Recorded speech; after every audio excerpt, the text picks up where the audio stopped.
안녕하세요. 여러분의 옥수수를 지켜드리는 닥터 옥수수입니다. 최근에 여러분들에게 알려드리고 싶은 소식이 있어서 오늘 영상을 찍게 되었습니다. 일반적인 치과 진료를 받고 계셨던 분인데 뭐 하다가 입을 좀 벌리고 계시더니 턱이 좀 아프다고 하시는 거예요. 그런데 일상적으로는 턱이 아프신 분들이 병원에 좀 오시니까 저는 뭐 그렇죠 하고 좀 쉬고 조금 뭐 필요하면은 턱관절에 관련된 근육들을 좀 풀어줄까 하고 물리치료 좀 할까 이런 생각을 하고 있던 찰나였는데 한 3개월 전에 4개월 전에 교통사고가 난 적이 있다는 거예요. 그리고 그 이후로 턱이 약해진 거, 턱이 나빠진 것을 느꼈다고 하시더라고요. 그래서 제가 그러면 그때 교통사고 처리 보험으로 잘 하셨어요? 그랬더니 그때 당시에는 경황이 없어서 다른데 목 아픈 거라든지 그런 것만 생각을 했고, 이렇게 이가 불편하고 턱관절이 불편한 거, 이런 데가 불편한 거에 대해서 따로 처리는 못했다고 하더라고요. 그래서 제가 그때 참 안타깝네요. 교통사고는 또 시간이 지나서 어느 정도 일단락이 되면 재심의를 하거나 하는 게 쉽지 않지 않습니까? 그러다 보니까 안타깝네요. 그거 교통사고 날 때 미리 접수를 좀 해놨다면 여러 가지 턱관절 치료를 받을 수 있었을 것 같은데요 하는 말씀을 제가 드렸습니다.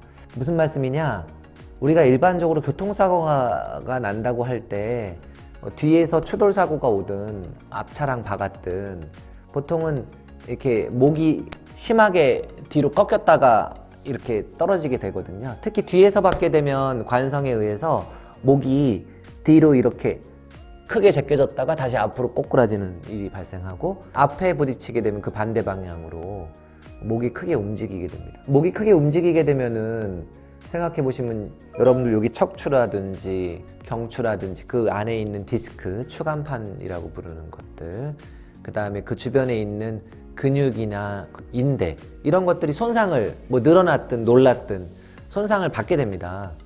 그러면 이제 그런 손상을 받았을 때 아픈 부위가 워낙 목에 있다 보면 경황이 없기 때문에 다른 생각을 잘 못하게 되기 마련입니다. 그런데 인체라는 거는 따로따로 떨어져 있는 것이 아니고 다 연결되어 있습니다. 어떤 분야를 깊이 연구하는 사람들, 깊이 공부하는 사람들, 많은 경험이 쌓인 분들은 그런 말들을 다 인정할 거예요. 예전에는 따로 떨어져 있는 줄 알았는데 알고 보니까 다 연결되어 있다라는 말에 대해서요. 여기도 그와 같습니다. 그래서 경추를 다쳤을 때 흔하게 오는 질환 중에 하나가 턱관절 질환이에요. 아까 말씀드렸듯이 이 주변에 목 근육에 근육이나 인대가 강하게 뭉치게 되면 턱관절을 움직이는 근육들도 같이 뭉치게 되거든요. 교통사고 이후에 나도 모르게 이를 꽉 무는 습관이 생겼다든지 나도 모르는 사이에 이를 물고 있는 걸 발견한다든지 하는 말씀을 많이 하세요. 그리고 아침에 일어나면 예전보다 뻐근하다든지, 또 음식물을 조금 씹으면 생각보다 빨리 피로하다든지, 이런 것들이 턱관절 증상이라고 볼 수 있는데 이런 일들이 흔하게 발생한다는 겁니다. 그런데 사람들은 그동안의 선입견에 항상 갇혀 있지 않습니까? 우리가 교통사고가 났다고 하면 먼저 생각하는 게 어디는 부러졌어? 어디 찢어졌어? 이런 거 눈에 보이니까요. 눈에 보이는 손상을 놓칠 필요가 별로 없겠죠. 놓칠 이유가 없고, 이가 깨졌어 그러면 이런 것들은 또 금방 오세요. 그런데 신기하게도 그냥 근육이 뻐근한 거, 이거에 대해서는 잘 인지하지 못하는 경우가 많습니다. 특별히 턱관절에 대해서는요. 그래서 교통사고가 나면 경추 주변이 어떤 손상을, 아까 같은 우리 그런 거를 이렇게 크게 움직이는 거, 사고에 의해서 목이 크게 움직이는 거를 편타성 손상, 채찍질 한다라 그래가지고 휘플래시 손상이라고도 부르는데, 그런 손상을 입었을 때 잊지 말고 턱관절도 혹시 내가 불편한 건 아닐까 하고 방문해 보시면 좋습니다. 그래서 여러분들 이렇게 교통사고는 특징이 사고가 났을 때 보험으로 잘 처리받기 위해서는 어떤 여러 가지 서류 작업들이 정확하게 갖춰져야 되는데요. 그래서 증상이 있다라고 생각되면은 더 지체하지 말고 치과를 방문해서 턱관절 질환에 대해서 진단하고 또 치료받으시면 좋습니다. 특별히 이렇게 강조하는 이유는요, 턱관절 진단이 나오게 되면 교통사고 보험으로 대부분 치료가 커버가 되거든요. 이 시기를 놓치게 되면 자비 부담을 해야 되니까 너무 안타깝죠. 턱관절의 특징이 바로 다쳤을 때 아픈 경우도 있죠. 다쳤을 때 뭐 이렇게 아파서 오는 경우 있지만 대다수는 1주, 2주, 또 한 달, 두 달 지나고 수개월이 지나서 그때 당시에는 이렇게 돼서 끝나겠지라고 했던 그 증상들이 남아서 계속 아픈 경우가 있거든요.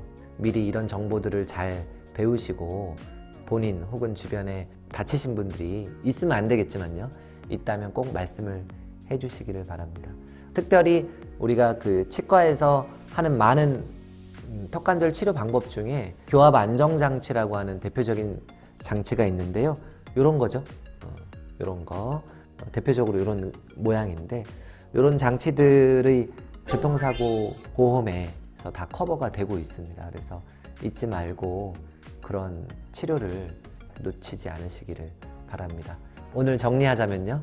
교통사고가 났을 때 반드시 이제 부딪히거나 추돌을 당하거나 했을 때 목이 꺾이는 일이 발생하기가 쉽다. 근데 목이 꺾였을 때 목 주변의 근육들이 강하게 뭉치고 또 경우에 따라서는 이를 악물게 되고 그러면서 이제 턱관절을 움직이는 이런 교근이라든지 측두근의 근육들이 막 강하게 긴장을 하기가 쉽고요. 또 인대는 늘어나기 쉽고 그래서 그런 경우에 시간이 지나면서 턱관절이 불편해지시는 경우가 왕왕 있습니다. 그래서 교통사고가 났을 때는 즉시 이런 증상이 의심된다면 가까운 치과로 가서 진단 받으시고 혜택도 받으시고 여러분 오늘은 옥수수에 국한된 이야기는 아니었는데요. 네, 이 건강한 옥수수를 잘 지키기 위해서 필수적인 턱관절 그리고 교통사고에 대한 이야기였습니다. 감사합니다. 네.